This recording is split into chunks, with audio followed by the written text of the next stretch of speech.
Kita balik lagi di Generasi Mecin. Kita siaran dari rumah nih hari ini. Kalau tadi udah ngomongin soal pendidikan, sekarang kita geser soal politik. Yang belakangan lagi rame juga, stafsus milenial yang belakangan juga lagi disebut-sebut punya kepentingan nih sama istana nih. Apakah ini suatu kebetulan yang direncanakan atau memang sesuatu yang direncanakan? Bersama saya sudah ada pengamat politik Mas Adi Praitno. Halo Mas Adi. Halo Mas Patra. Mas Adi, sebelum kita bahas soal kejadian kemarin-kemarin, kita bahas secara general sebenarnya menurut Mas Adi sejauh ini stafsus, khususnya stafsus milenial ya, sudah ada manfaatnya belum Mas? Kalau melihat perjalanannya kurang lebih setahun ini, belum tampak secara signifikan sebenarnya apa peran-peran yang telah dimainkan, telah dilakukan oleh stafsus milenial gitu ya.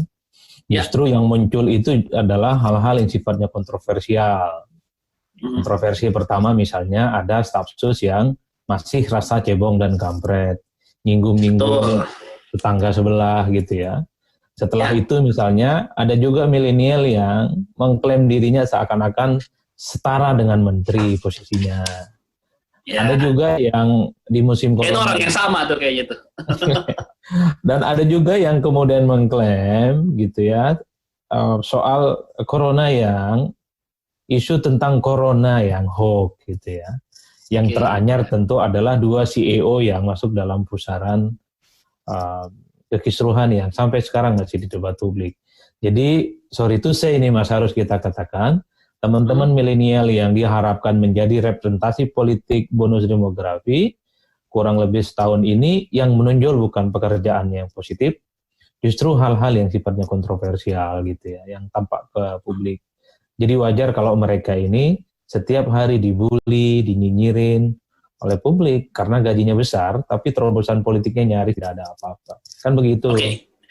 Idealnya seharusnya seperti apa bekerjanya stafsus milenial ini? Karena nggak punya job desk khusus sih sebenarnya, dari awal diterangkan pun job desk-nya cuma ngasih masukan ke Pak Jokowi seputar apa yang dibutuhkan generasi milenial. Jadi agak normatif gitu job desk-nya sebenarnya. Nah, idealnya seperti apa Mas Adi?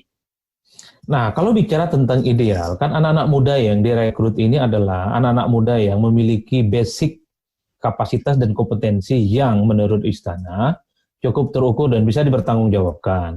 Apalagi di dalamnya itu kan adalah anak-anak muda yang sekolahnya nggak main-main, Mas. Lulusan luar negeri semua dan cukup mentereng.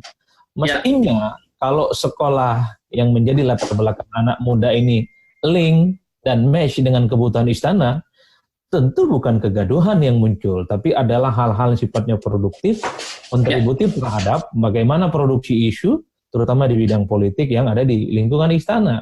Saya sih menduga anak-anak milenial ini agak dilematis. Dilematis pertama memang soal posisinya yang memang tidak terlampau tegas sebagai apa. Iya dong, karena milenial ini hanya diposisikan sebagai partner dan teman diskusi presiden. Ya, nggak punya power untuk punya keputusan ya. Betul, namanya juga teman diskusi, kadang dibutuhkan, kadang juga tidak. Ini yang kemudian membuat anak-anak milenial yang ada di istana itu agak susah juga sebenarnya untuk melepaskan atribut-atribut lainnya, misalnya sebagai CEO. Susah mereka menghilangkan karena tidak ada tuntutan untuk menghilangkan atributif lainnya selain sebagai stafsus gitu loh Mas. Inilah yang kemudian membuat kenapa kelompok-kelompok milenial yang ada di lingkaran istana dapat tudingan-tudingan yang menurut saya cukup negatif. Kasihan mereka itu sebenarnya. Anak muda tapi tidak tahu apa yang harus dilakukan. Anak muda yang saya kira resource-nya cukup bagus, tapi job desk-nya tidak terlampau tampak di hadapan mereka. Padahal kan kalau melihat Mas Belva itu adalah CEO perusahaan besar. Betul. Mas Andi yang kemudian bikin surat ke camat-camat adalah CEO perusahaan besar, adalah anak muda yang sebenarnya punya kemampuan yang cukup luar biasa. Cuman karena bingung, apa kira-kira tugas utama mereka inilah yang kemudian menyebabkan blunder belakangan ini. Perlu dilanjutin nggak sih stafsus milenial ini sebenarnya Mas? Kalau saya maksimal 1 tahun setengah. 1 tahun setengah harus dilihat kinerja dan perform mereka. Kalau landai-landai saja, tidak ada progres, tidak ada report yang meyakinkan, saya kira perlu dan layak untuk dipertimbangkan diganti ya. Terutama teman-teman yang kemarin bikin kop surat untuk perusahaan pribadi, tapi pakai logo negara, itu fatal Mas. Itu Ya. kalau mau jujur sebenarnya, ini nggak bisa dimaafkan itu. Tapi ini karena masih anak muda, umurnya sekitar 30 tahun sekian, perlulah dimaafkan gitu, sedikit-sedikit. Tapi Apalagi kalau belum mungkin juga belum terbiasa dengan birokrasi kenegaraan yang seperti lebih formal dan lain-lain, mungkin ya banyak yang bilang kan namanya juga masih anak-anak. Tapi nggak gitu betul. juga seharusnya. Kalau kalau istilah saya ini sebenarnya belum balik nih di politik dan birokrasi. Iya.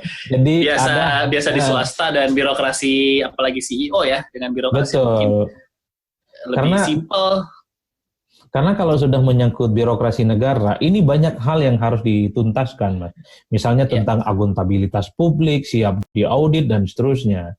Jadi ketika ada CEO mengeluarkan surat pakai logo negara untuk perusahaan pribadinya, jadi perusahaan itu sebenarnya secara tidak langsung, dia harus siap diaudit, ya, harus siap mempertanggungjawabkan soal pendanaannya, dan seterusnya. Kan itu yang sebenarnya tidak dilihat oleh anak-anak muda ini. Niatnya baik loh, Mas, membantu ya. masyarakat yang kesusahan terdampak COVID. Kita layak Betul. untuk mengapresiasi itu. Cuman sekali lagi, tatanan bernegara ini kan ada akhlaknya, Mas. Ada Betul. tata pola yang harus diikuti gitu ya. Nah, ini saya kira kasih waktulah setahun setengah sebagai uji materi bahwa kemampuan mereka di bidang bisnis, di bidang usaha, sekolahnya yang bagus-bagus bisa memberikan kontribusi yang cukup baik bagi presiden dan istana secara umum.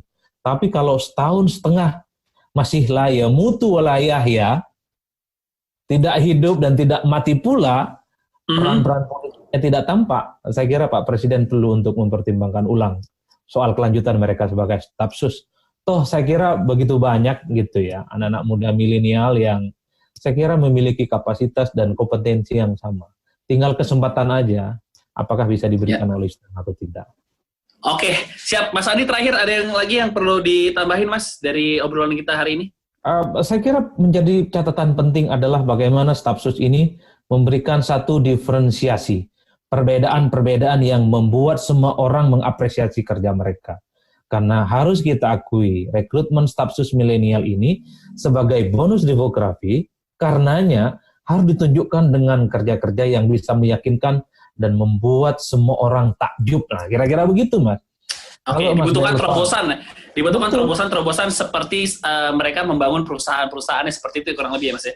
Betul, misalnya nih Mas, sorry to say, harus kita bandingkan. Ada anak muda milenial yang belakangan agak viral, namanya Ahmad Al-Ghozi, yang menemukan alat deteksi atau men-tracking virus COVID-19. Itu penting, Mas. Nah, saya kira anak-anak muda yang lulusan luar negeri, sekolahnya bagus, harus mampu memberikan sumbangsih nyata di tengah Indonesia menghadapi pandemi corona yang cukup luar biasa ini. Itu yang kemudian kita tunggu apa yang dilakukan oleh staf sus milenial. Kira-kira begitu, Mas. Oke, siap Mas Andi. Mudah-mudahan juga memang ada keputusan yang lebih tegas ya, khususnya dari Pak Jokowi, apa fungsi staf sus milenial ini daripada cuma jadi bulian netizen aja ya, Mas Andi ya. Betul. Siap. Itu yang kita Terima kasih, Mas. Siap. Terima kasih, Mas Adi. Untuk pemirsa Mantap, jangan kemana-mana. Siap, kita masih ada satu segmen lagi di Generasi Mecin hari ini, masih berhubungan dengan masa pandemi COVID-19 di Jakarta, jadi jangan kemana-mana, tetap di Generasi Mecin.